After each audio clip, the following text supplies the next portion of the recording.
the fact that certain things bother you. And you might think, I wish nothing bothered me. It's like, no, you don't really, because if nothing bothered you, in some sense that would be the same thing as not caring about anything.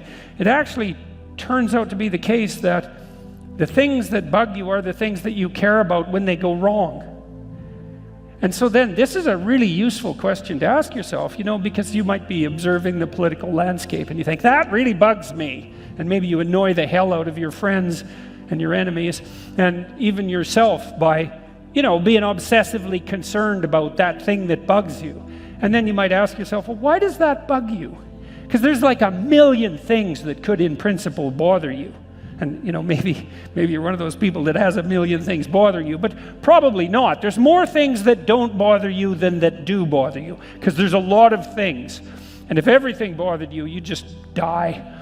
All right, so there's very selective things that bother you, and it's very interesting because in some sense they choose you. Because you might say something like, I wish that didn't bother me. It's like, that's a very strange thing to say, because it begs the question, why then does that bother you? And also, why can't you control it, right? That's a very, this is part of the reason I loved reading the psychoanalysts, because the psychoanalysts knew, they're the first people who really cottoned on to this in a kind of technically sophisticated manner. They knew that we were, in part, collections of autonomous sub-personalities, and that those sub-personalities could take control of us. And that's really what happens when something bugs you. It's something autonomous that has a will and an agency, takes control of you, and forces you to attend, despite yourself sometimes. And why should you attend? Because that's your destiny calling you. Right? That's your problem. And that's a good thing to know, because people ask themselves, where do I find the meaning in my life? I would say, well, are there things that bother you? Yes, those are your problems. And you might say, well, I don't want those to be my problems. Like, hey, did someone ask you? It's just how it happens. And so then, why is that relevant to writing? Why don't you write about something that bothers you? And try to figure it out.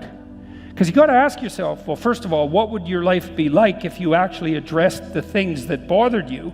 Right? You say, well, political things bother me. It's like, maybe you have a political duty that's calling to you. I mean, why not? Someone has to, and you're a citizen.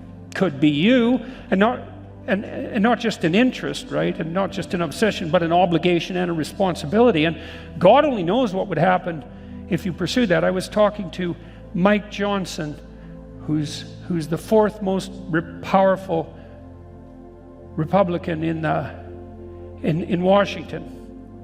About 3 days ago, we were talking about the potential for young people to be involved in the political sphere. And in our culture, appallingly, most youth involvement comes in the form of protest.